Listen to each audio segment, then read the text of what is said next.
সিরাজগঞ্জের তাড়াশে গত শনিবার হাটিকুণ্ডুল বনপাড়া মহাসড়কে চলনবিলে প্রেমিকের ডাকে কলেজ ছাত্রী ঘুরতে এসে ধর্ষণের শিকার হয়। ঘটনার ৬ দিন পর শুক্রবার ২৭ জন ভুক্তভোগী কলেজ ছাত্রী প্রেমিক আরিফ হোসেনকে আসামি করে তাড়াশ থানায় ধর্ষণ মামলা করেন। উক্ত কলেজ ছাত্রী রায়গঞ্জ উপজেলায় বাড়ি। একমাত্র আসামি প্রেমিক আরিফ তারাস উপজেলার মাগুরা বিনোদ ইউনিয়নের নদসৈয়দপুর গ্রামের বাসিন্দা। ঘটনার সত্যতা নিশ্চিত করে তারাস থানার পুলিশ জানায়, মামলার পর আসামিকে গ্রেপ্তারের পুলিশ অভিযান শুরু করেছে। মামলা সূত্রে জানা গেছে, প্রায় ১ বছর আগে সামাজিক যোগাযোগ মাধ্যম ফেসবুকে রায়গঞ্জ উপজেলার এক কলেজ ছাত্রীর সঙ্গে তারাস উপজেলার আরিফ হোসেনের পরিচয় হয়। পরে তাদের মধ্যে প্রেমের সম্পর্কও গড়ে ওঠে। গত ২১ জন আরিফ ওই কলেজ ছাত্রীকে চলনবিলে তারাশের হাটিকুমরুল বনপাড়া মহাসড়কের ৯ নম্বর ব্রিজ এলাকায় বেড়াতে আসতে বলেন।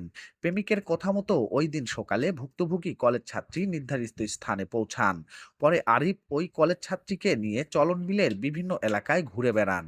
এক পর্যায়ে আরিফ ওই কলেজ ছাত্রীকে নিয়ে চরহামকুড়িয়া গ্রামে এক বৃদ্ধার বাড়িতে যান এবং সেখানে তাকে ধর্ষণ করেন।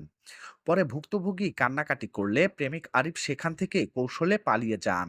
তারপর থেকে আরিফকে খুঁজে না পেয়ে ২৭ জন শুক্রবার তারাস থানায় ধর্ষণ মামলা করেন ভুক্তভোগী। এ বিষয়ে ভুক্তভোগী মুঠোফোনে জানান, ওর সাথে আমার ফেসবুকের মাধ্যমে পরিচয় হয়। পরিচয় হইতে হইতে একটা সময় রিলেশনে যাই। রিলেশনে যাওয়ার পরে উম সে বলে যে দেখা করব। দেখা করার কথা বলে আমাদের মধ্যে শারীরিক সম্পর্ক হয়।